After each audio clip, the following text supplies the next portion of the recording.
बच्चों, आप सभी का मेरे YouTube चैनल मैथ स्टार सूरज सर पर स्वागत है। आप सभी को वीडियो यूनिट 3 तक कंप्लीट YouTube पर डल चुकी होंगी। तो इसके बाद अपन देखेंगे यूनिट 4। इसके अपन सबसे पहले परिचय की बात करते हैं कि यूनिट 4 में अपन क्या क्या चीज़ें पढ़ेंगे और क्या क्या चीज़ें उसमें आने वाली हैं। तो देखिए यूनिट 4 की बात करते हैं। यूनिट 4 का नाम है इसका नाम है द्विघात समीकरण। ये यूनिट पूरी सेम सेकेंड यूनिट की तरह है। सेकेंड यूनिट में था द्विघात बहुपद, उसमें था द्विघात बहुपद और इसमें है द्विघात समीकरण। दोनों यूनिट में फॉर्मूले भी सेम ही है। इसमें द्विघात फॉर्मूले एक एक्स्ट्रा आ जाते हैं, बाकी सारे इसी के चलते हैं द्विघात बहुपद के। तो द्विघात बहुपद में देखो अपन बोलते थे शून्य अल्फा व बीटा, इसमें उसी अल्फा बीटा को बस बोल देते हैं मूल,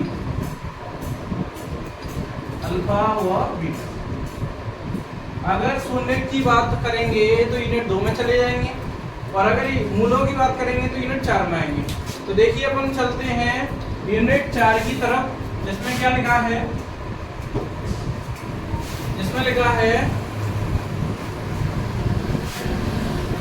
इसमें सबसे पहले तुम्हें ये पता होना चाहिए कि द्विघात समीकरण पूछ रहा है। तो द्विघात का मतलब क्या होती है? दो घातें। क्या पूछ रहा है? द्विघात समीकरण। तो द्विघात समीकरण का मतलब होता है दो, का मतलब क्या हो जाएंगी? दो घातें, दो घात। इसमें तुम्हें दो घात दिखेगी, अपन उसको द्विघात समीकरण कह देंगे। जैसे देखिए सबसे पहले आता है द्विघात बहुपद का व्यापक रूप। पहला फॉर्मूला आता है बहुपद नहीं, समीकरण, द्विघात समीकरण का व्यापक रूप। तो व्यापक रूप होता है इसका ax² + bx + c बराबर 0। ये अपना द्विघात बहुपद का व्यापक द्विघात समीकरण का व्यापक रूप होता है।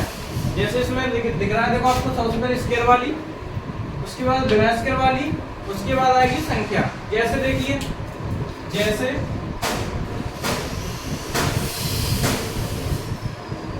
(2x² + k 3x + k 1 बराबर 0)। तो देखिए ये आ गया अपना, पहले स्क्वायर वाली आ गई, बिना स्क्वायर वाली आ गई, उसके बाद सारी संख्या आ गई। तो ये अपना द्विघात समीकरण का व्यापक रूप हो गया। इसके बाद चलते हैं द्विघात समीकरण के व्यापक रूप को समझाने के लिए दो फॉर्मूले और आते हैं। एक आता है द्विघात, एक होता है मूलों का योगफल अल्फा प्लस बीटा बराबर -k/b/k, जो अपन यूनिट सेकंड में पढ़ चुके हैं। वहां पे शून्य था, यहाँ पे इसमें मूल है। दूसरा आता है मूलों का गुणनफल, मूलों का गुणनफल बराबर हो जाएगा c/k। तो देखिए इसमें से अपन ABC मान निकालते हैं, a का, b का, c का, इसमें रख देते हैं।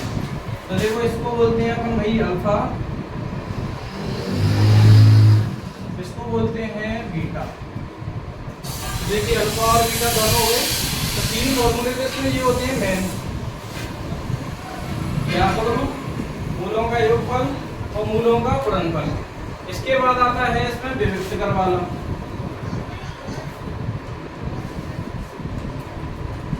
विभक्तकर वाला, विभक्तकर बोलते हैं भाई शॉर्ट फॉर्म में डी को।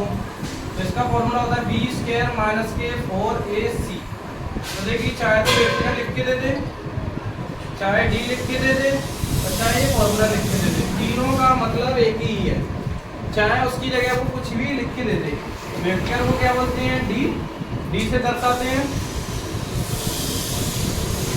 फॉर्मूला अपना हो गया d बराबर b² - k 4ac।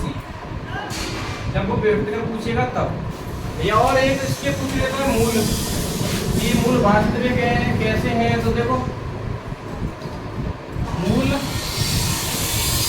वास्तविक और समान मतलब बराबर।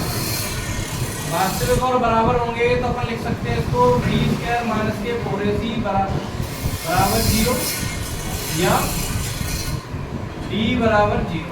ये दो तरह से लिख सकते हैं, या तो फॉर्मूला लिख दो बी स्क्वायर माइनस के 4ac बराबर 0, या लिख सकते हैं बी स्क्वायर माइनस के वो d बराबर 0। और ये किसके ऊपर वाला आता है, मूल वास्तविक व असमान होंगे। असमान का मतलब बराबर नहीं होंगे। बी स्क्वायर माइनस के 4ac इधर जाएगा, या बोल सकते हैं d बराबर d एरो छोटा वाला एरो 0। इसके बाद आता है थर्ड वाला,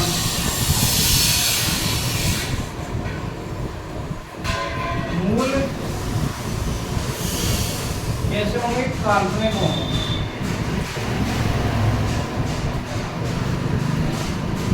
तो बी स्क्वायर माइनस के 4ac, अब एरो इधर की तरफ लगेगा, 0 की तरफ 0 बड़ा हो जाएगा, या बोल सकते हैं d बराबर 0। तो देखिए अपने पास ये होते हैं, पहला क्या था, द्विघात समीकरण का व्यापक रूप ax square plus bx plus c बराबर 0। दूसरा है मूलों का योगफल, तो मूलों में दोनों जोड़ दिए, अल्फा प्लस बीटा बराबर होता है माइनस का b/a। तीसरा है मूलों का गुणनफल, तो अल्फा इंटू बीटा बराबर हो गया c/a।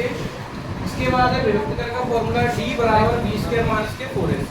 तो इसको लगाने के लिए अपने पास ये होने चाहिए मूल वास्तविक होंगे, मूल असमान होंगे, तो अपनी कंडीशन ये वाली होगी, मतलब इधर वाला बढ़ाएगा 0 छोटे 0 से। मूल काल्पनिक होंगे तो 0 बढ़ाएगा, ये वाले छोटे आएंगे, मतलब माइनस वाले आएंगे इसमें तो ये बराबर 0 के बराबर 0 आ जाएगा। तो ये तीन फॉर्मूले ये हो गए।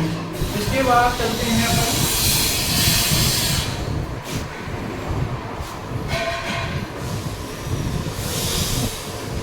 सबसे इम्पोर्टेंट फॉर्मूला लाइक श्रीधराचार्य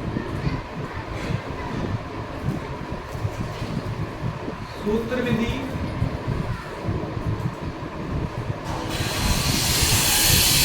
मूल वर्ग बनाने की विधि,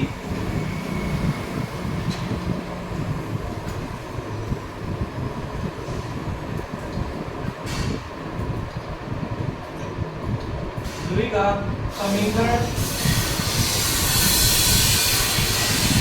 या बोल सकते हैं वर्ग समीकरण।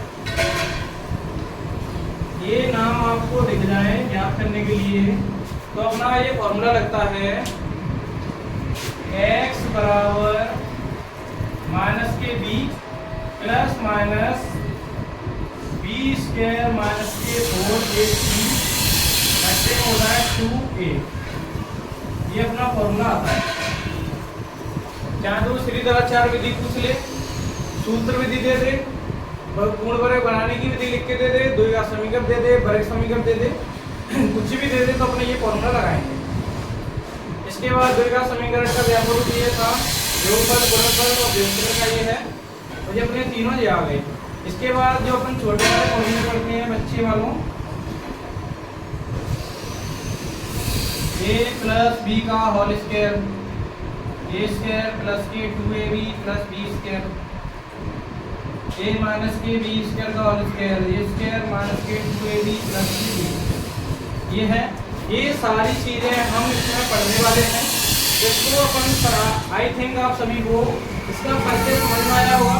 अगर ये समझ में आएगा तो आपको ये अंदाजा हो जाएगा कि इस फॉर्मूले में कौन सा, वो इस प्रश्न में कौन सा वाला फॉर्मूला लगने वाला है। तो इसके लिए आप अगली वीडियो के लिए बने रहना, जिसमें आएगा 4.1 आपको समझ जाएगी। तो इसके लिए आप सभी लाइक शेयर कमेंट करना ना भूलें, एंड चैनल को सब्सक्राइब जरूर किया करें अगर आपकी समझ में आया हो तो।